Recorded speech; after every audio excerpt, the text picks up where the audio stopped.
The Buyer Utility Map was introduced by W. Chan Kim and Renee Mauborgne in 2000 in the article Knowing a Winning Business Idea When You See One in the Harvard Business Review. Identifying which business ideas have real commercial potential is one of the most difficult challenges that executives face. A common trap is that the management focuses on a product's technical possibilities. Instead, they must focus on the product's utility to identify where and how the new product or service will change the customer's lives. It is less about a product's technical possibilities and more about its customer utility. The Buyer Utility Map helps to get managers thinking from the proper perspective. The map has two dimensions. On the horizontal axis, you find the 6 stages of the buyer experience cycle. On the vertical axis, you find the 6 utility levers. The two dimensions form a matrix consisting of 36 spaces. We will review one dimension at a time. The first dimension we will review is the 6 stages of the buyer experience cycle on the horizontal axis. A customer's experience passes through 6 basic stages running more or less sequentially from purchase to disposal. Each stage encompasses a wide variety of specific experiences for the customer. The model's authors have identified key questions for each stage to help companies assess the quality of a buyer's experience. These questions may be obvious individually, but they uncover the complete picture of the experience cycle. We review the questions for each stage of the buyer experience cycle individually.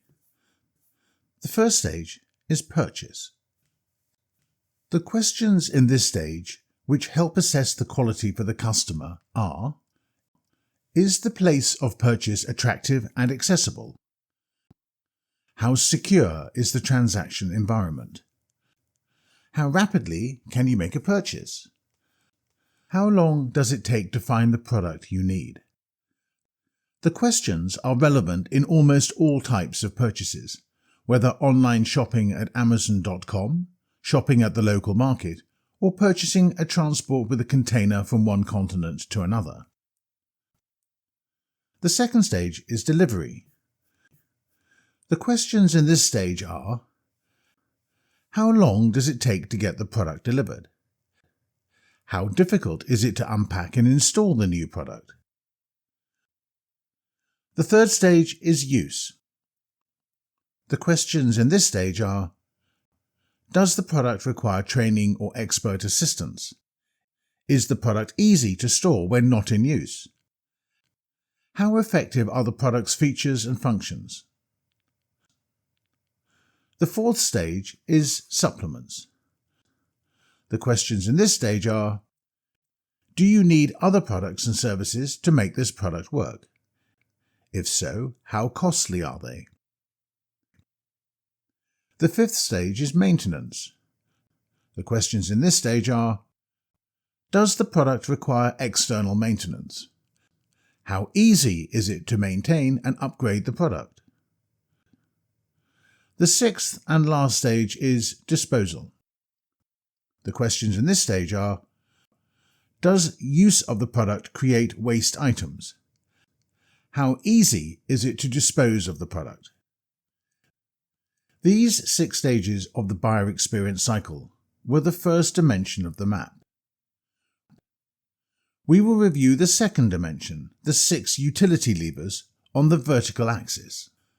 There is no particular order of the 6 utility levers. Cutting across the stages of the buyer's experience are the levers of utility, the way companies unlock utility for their customers. Most of the levers are obvious. Simplicity, fun and image, and environmental friendliness need little explanation. Nor does the idea that a product could reduce a customer's financial or physical risks. And a product or service offers convenience, simply by being easy to obtain or use. The most commonly used lever, but perhaps the least obvious, is that of customer productivity. Innovation can increase customers' productivity by helping them do their things faster, better, or differently. These 6 utility levers are the second dimension of the map. As mentioned, the 2 dimensions form a matrix of 36 spaces. By locating a new product or service in one of the 36 spaces, management can see how the new idea creates a different utility proposition from existing products or services. It outlines all the levers companies can pull to deliver utility to customers and their different product or service experiences. This lets managers identify the full range of utility propositions that a new product or service can offer. Too often, managers focus on delivering more of the same utility at the same stage of the buyer's experience. That approach may be reasonable in emerging industries, where there's plenty of room for improving a company's current utility proposition. But in many existing industries, this approach is unlikely to produce market-shaping innovations. Let's look instead at how successful innovators have staked out new spaces on the map. We are using a new utility lever at the same stage. Many successful innovations create new expectations for a familiar experience. Starbucks, which has revolutionized the office workers' coffee break, is a case in point. Traditionally, people bought coffee in delis or fast food chain businesses that competed by offering customers fast and cheap coffee. Regarding the map, those companies focused on delivering customer productivity in the purchasing and delivery experience. Quick in and quick out, the speed of the process is of the utmost importance. By establishing chic coffee bars, offering an exotic mix of brews, Starbucks injected fun and cachet into the coffee purchasing experience. As a result, many coffee drinkers have become coffee literate, and coffee bars have become a fixture at pedestrian traffic hubs in many cities. Another possibility is using the same lever in a new stage. Sometimes extending the utility lever where you are good into another place in the experience cycle makes sense. We will stay with the Starbucks example. They have a strong image. We saw this in the last example in the intersection between image and fun versus purchase. They are now selling their products for use at home. Regarding the map, they have used their image to offer and sell supplements. They have extended the utility lever fun and image to the stage supplements. This last possibility is using a new utility lever in a new stage. Sometimes the most rewarding innovation is doing something completely new and changing the game's rules in an industry. Here is an example from the automobile industry. The rules were changed radically when somebody introduced leasing contracts. This removed part of the risk from the customers, as their monthly expenses remained almost constant as maintenance is part of the contract. The risk regarding the loss of value of the car was also disposed. In terms of the map, they reduced the customer's risk. The monthly payment became fixed. At the same time, they moved a long way down the buyer experience cycle as they covered the risk regarding both maintenance and disposal of the car. They extended the business model to use the utility lever risk in maintenance and disposal stages. Finding the suitable space or spaces in the map is not enough. Offering exceptional utility alone doesn't make innovation successful. you must also set the right strategic price. In setting a price, all companies look first at the products and services that closely resemble their idea in terms of form, other products within their industries. That's still a necessary exercise, but market-shaping innovations win by creating new customer pools, not by increasing the share of an existing customer pool. So, the main challenge in determining a strategic price is understanding the price sensitivities of people who will be comparing the new product with a host of very different-looking products and services offered by companies outside the group of traditional competitors. To find the right price for your new product, you must first identify the price corridor of the mass, that is, the price bandwidth that captures the largest group of customers.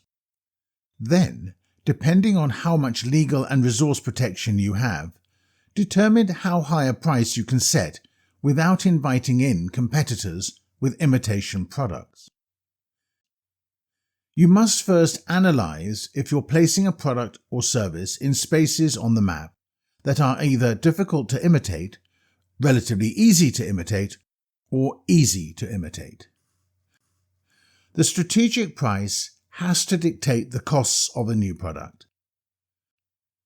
By basing your cost targets on the market-driven strategic price and refusing to allow for overruns, you force your organization to question virtually every assumption about materials, design, and manufacturing, often with surprising results. An example is the rise of Apple's smartphone. When Apple introduced the smartphone, it competed with ordinary mobile phones like Nokia, but it also competed with the radio and other devices for transmitting sound. Today, the Apple smartphone replaces almost all forms of information and communication exchange and is very easy to use. For a great number of people around the world, it's Apple or nothing. These are some of the reasons that the brand is one of the most valuable in the world. From the outside, the Apple smartphone is very strong in the stages use, supplement, and maintenance. It also looks like the users value the utility levers simplicity and fun and image. The users have been willing to pay a high price for these levers for years. This is because these 6 spaces are difficult to imitate for competitors. Maybe this is why Apple are against standardization within the industry.